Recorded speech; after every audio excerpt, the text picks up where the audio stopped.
Small business owner? Entrepreneur? Want to learn how online marketing can improve your business? Your questions. Our advice. This is Not a Real Job. Hello, everyone, and welcome to episode 55 of Not a Real Job, our podcast about marketing, social media, all things website, digital, productivity, etc. I am Chris Van Patten, and I make websites and web apps, and today I am coming to you from Boothbay Harbor in lovely Maine. And I'm also coming to you alone, actually. Joel is not here today because he has been called away on a surprise trip to the United Kingdom, which is pretty exciting. But that means that I am here alone. Don't worry, Joel will still be on this episode. What we're going to do in a little bit is we're going to play a bit of a back episode from episode 3, but I'll explain more in a moment. First, I thought just to give you something new to listen to, especially for those of you who've been longtime listeners, thank you for that. I just wanted to go over our July stats because it's actually been a little while since we talked about our stats on the show. If you are a subscriber to our blog at notarealjob.com, you'll get these in your RSS feed.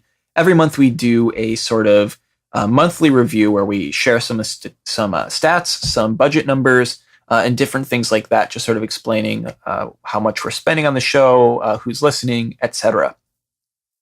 So July's numbers are actually pretty great. June we went down a little bit. In July we bounced back. So just to hit on a few key numbers, our unique users who visited through Google Analytics tracking was 205 compared to 150 last month.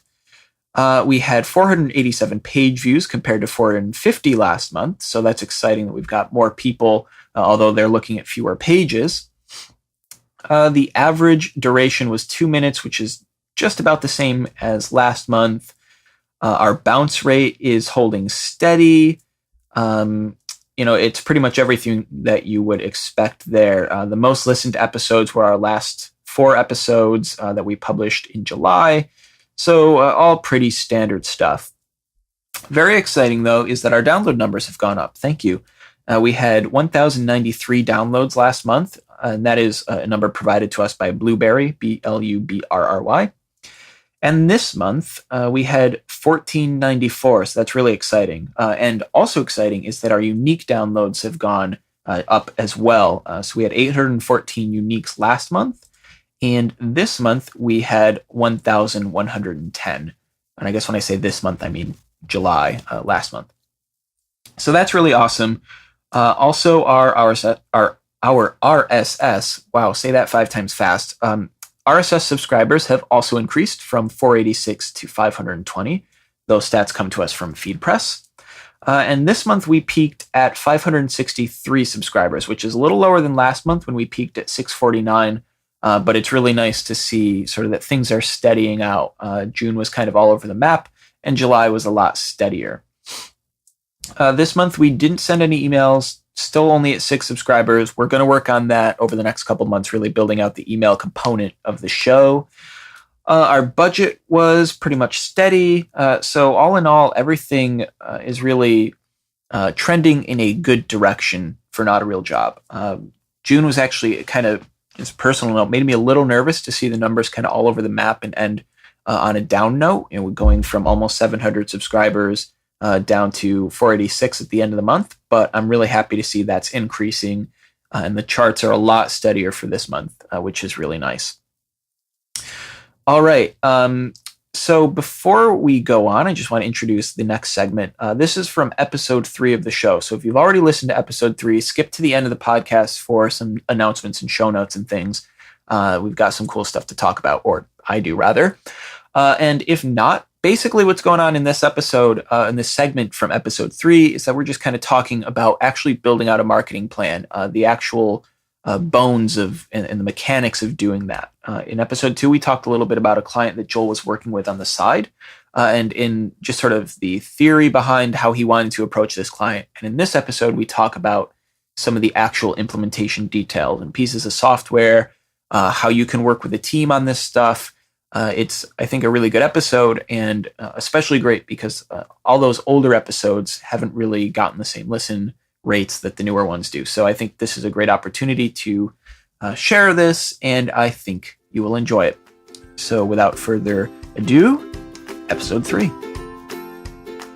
All right, so it is episode 3. Just to give you a quick recap, in episode 2, Joel introduced us to a new case study, a new problem with a client that he's working with, to help them, they're a general contractor, to help them take hold of social media and also figure out how they can bring their business into the digital realm.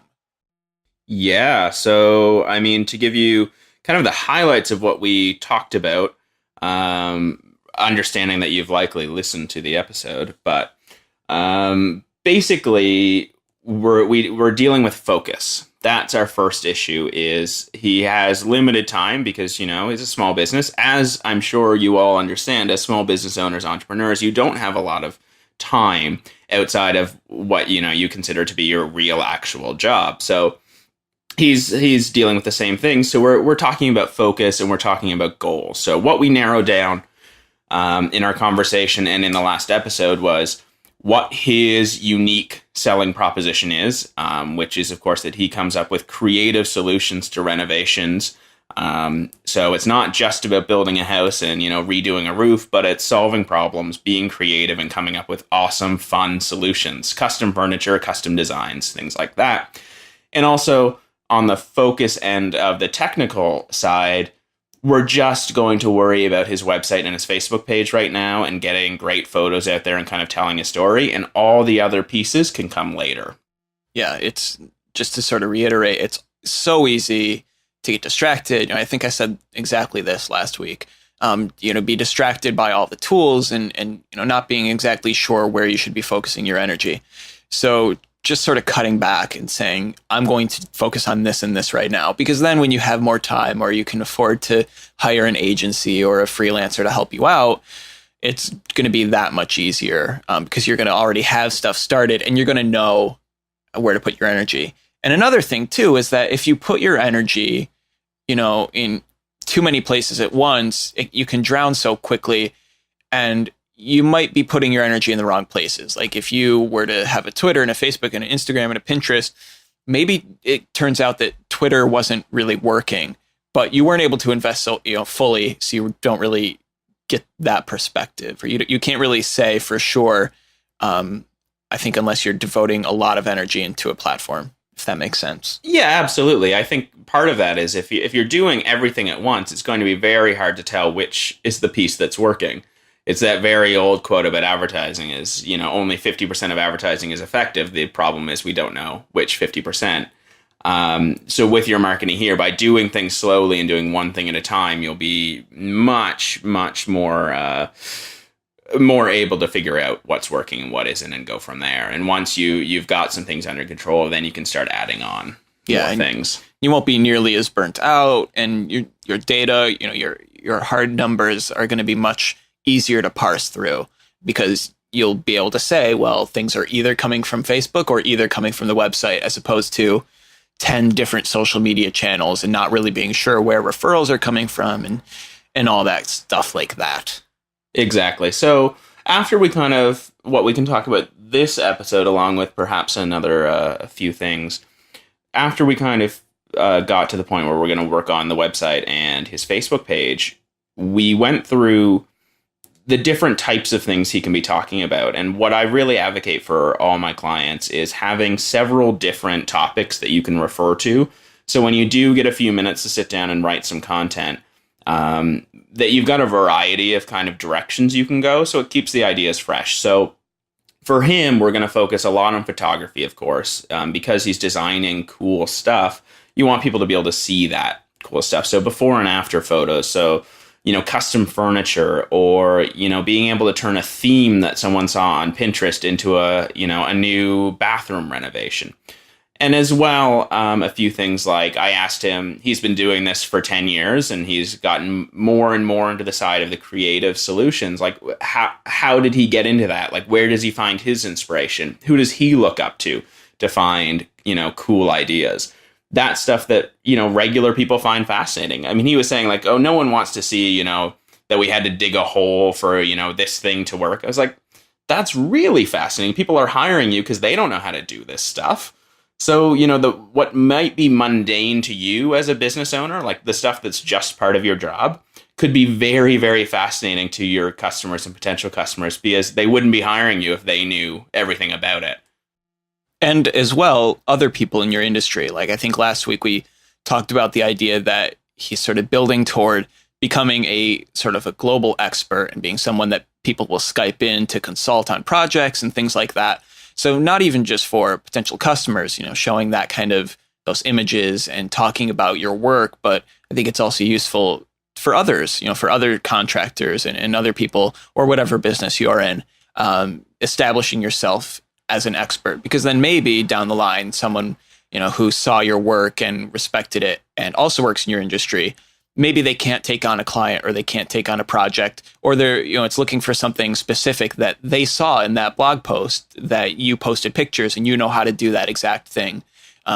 So it's not just about potential customers, but also, having a good standing in the community, so to speak. Absolutely. Being able to give and get referrals among your industry is incredibly powerful. I mean, it can be almost as valuable to your business to be able to give a referral as it is to get one from a peer. That's incredibly useful that, you were able to set, two people up to have success. They'll think of you, fondly for a long, long time, and they'll reciprocate when the time is right. If you were able to actually refer and be referred. So I think that's a great point about that. Definitely. So I think another thing that we want to talk about is how we're actually going to manage this. We, in the last episode, we were kind of talking overall marketing strategy, but when we wrote down all these topics, so the types of content he can have, he was then a little like, how are we going to do this? How are you going to help me? Like, where do we go from here? And I mean, it's really, really simple. What I've been doing for many years now, really since Google Docs, appeared, and then, Google Drive, is just make yourself a Google spreadsheet, put your different content, buckets in there, your different topics, and then just get collaborators. When you feel inspired to write a post, put it in its proper content bucket. You can share it with as many other people. So if you're a small business owner, and you've got a couple people who are kind of helping with your marketing, or just anyone in your organization, share the doc with them. When they've got a great idea, they can just put it in that document. You can review it later. And then it's a great place for you to collaborate, know which types of content are the easiest to come up with. You'll tell that by, how much content you have in one content bucket and the other ones that are empty. You'll realize what you're actually passionate about very quickly. And what you can also do is record what's working. So, after you've been collaborating on that, you can then post that content on, say, your Facebook page, check out what types of content people are engaging with the most and find most interesting, and then record that data back in your spreadsheet. So say this was a post that got, 20 likes and 5 shares and referred, 10 people to the website. This other post did nothing. Maybe this is the type of stuff we should be focusing on. And you can do all of that through a free tool by just having a Gmail address. Yeah, and even if you don't have a Gmail address, just get an Excel spreadsheet, put it in a Dropbox file. It's the same concept, just one happens in a browser and the other doesn't. But definitely have everyone in your organization on board with this kind of thing. And I think looking at something like Instagram, that's so easy that you can have, maybe you buy an iPod Touch or something like that, and you bring it with you on every job. Maybe if you don't have time because you're sort of focusing on, in this contracting position, you're actually, in there doing some of the work and you have to be talking to your clients and things like that. Maybe you can have your assistant who comes with you get a hold of the iPod Touch that week and they're just taking pictures while you work, things like that. Exactly. And don't get overwhelmed by having to be on the job site and be uploading photos, straight to your website, your Facebook page, right then. That's the great thing with something like Instagram is just take the photo, and whenever you get a moment or someone does, you can upload all the photos later, put them into an album later.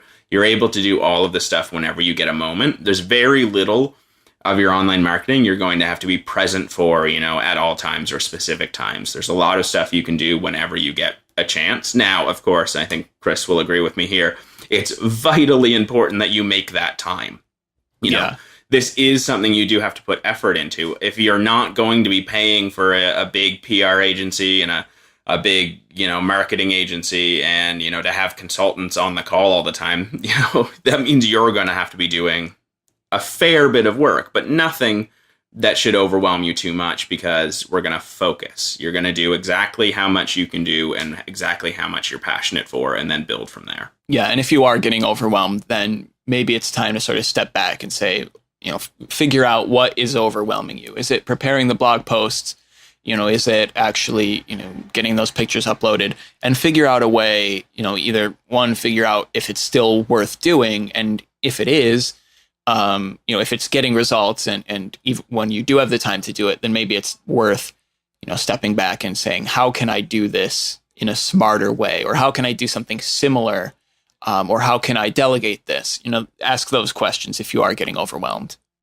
Exactly. I mean, figure out what you can outsource to someone, or is there someone in your organization that can be, helping you with that? Or if it is a blog post, is there content that already exists online that you can syndicate, or that you can summarize and point people, of course, giving credit. Are there ways to just do things smarter and smarter and smarter so that you're still positioning yourself as an expert and someone people want to work with, but you're able to put in less time? And again, that's something too. I'd love to get questions about that. If you are currently feeling overwhelmed with the type of stuff that you're having to do with your marketing, please send us a question.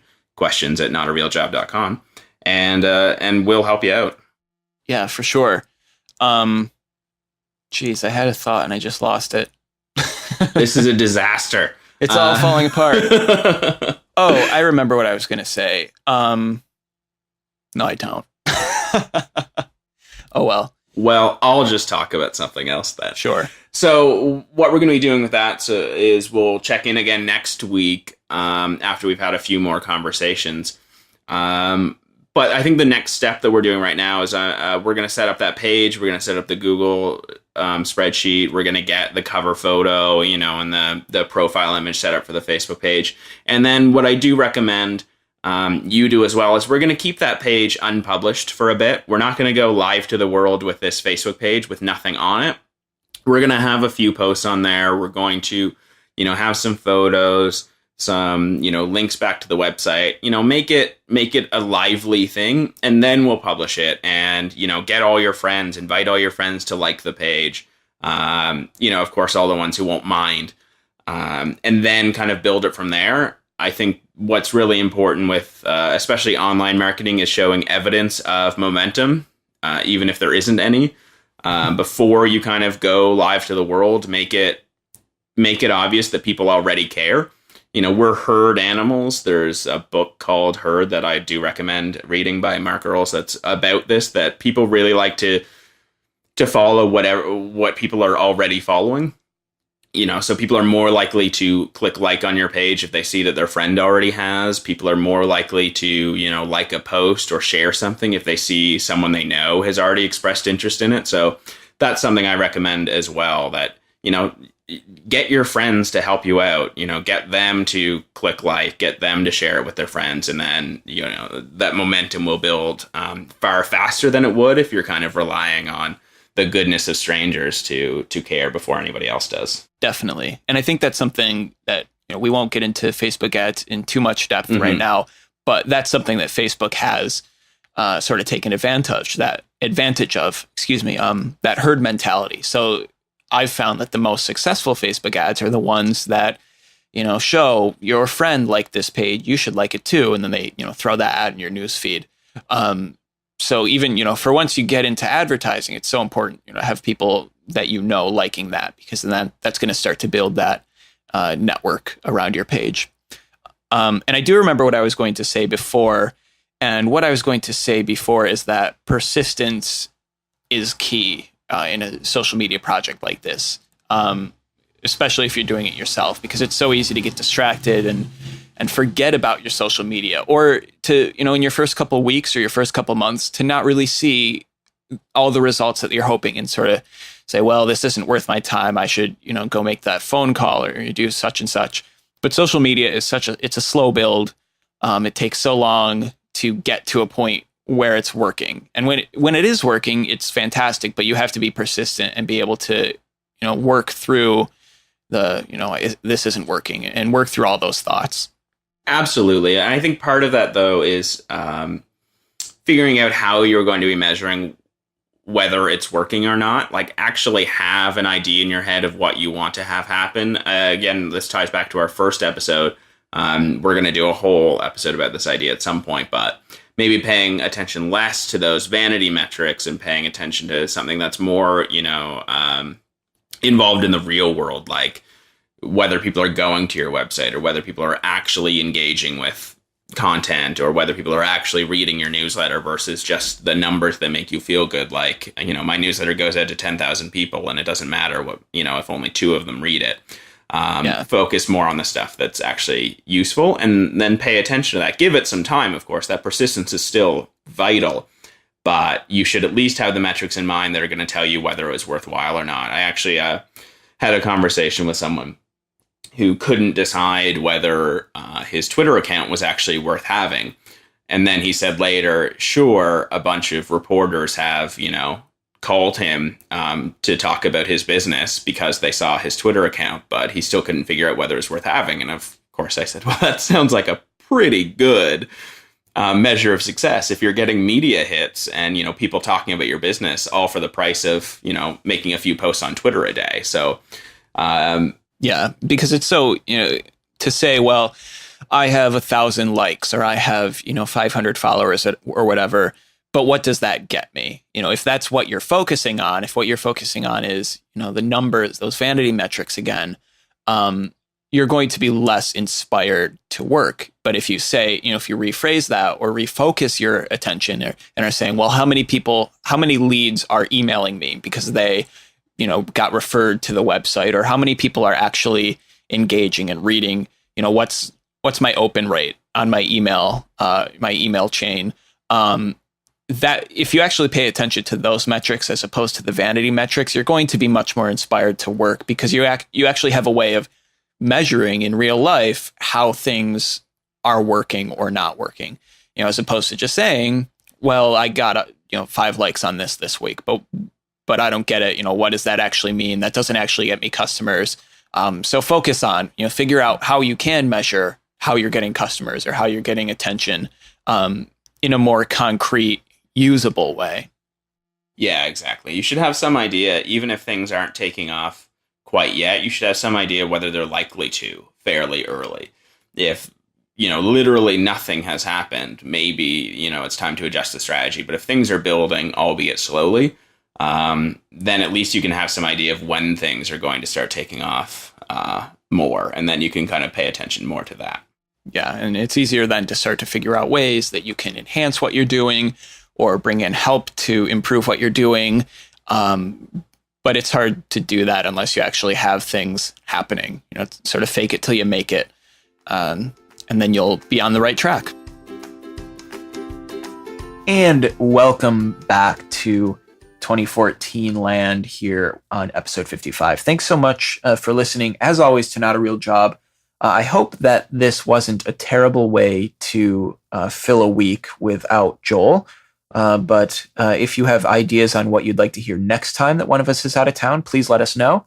And also, sort of related to this, if you have favorite segments from past episodes of the show, especially like the first 20 for those loyal listeners who've gone back and listened, please let us know, because we'd love to do some clip shows, prepare a little sampler that we can put on YouTube and share with potential fans, things like that. So if you have favorite segments, favorite jokes, goofs, gags, etc., please let us know, either via email at info@notarealjob.com, or there's also a form on our website, notarealjob.com, predictably. Housekeeping notes. We are on Facebook now. We've kind of been on Facebook for a while, but didn't really do anything with it. Joel took the initiative this past week and really sort of went to town, starting to schedule content and sharing unique things that we're not sharing on our Twitter. So links that we like, some things we talk about on the show, sort of expanding on those on Facebook and things like that. So check us out there, facebook.com/notarealjob or nargcast, or notarealjob.com/Facebook. Let's It's a little confusing because we're not using the Nargcast name on Facebook, but hopefully it's a little cleaner this way and a little easier. And then eventually when we take over the world and can get the Twitter and all those different other social networks, we'll be consistent then. Send us questions. We are out of questions, completely and totally and utterly out of questions. And when Joel is back, we're going to want to answer some questions. So please don't force us to make them up because it'll probably be terrible if we do. And I think that is just about it. Questions you do submit at notarealjob.com/questions. We're on YouTube, notarealjob.com/YouTube. Subscribe there. Check it out. It's a lot of fun over there. And I think that'll do it for me this week. And next week, Joel will be back. We'll be in full force, all new content. I'll be drinking. He'll be drinking for sure. And it'll be just a lot of fun. So thanks so much for listening, and we'll talk to you next week. Bye.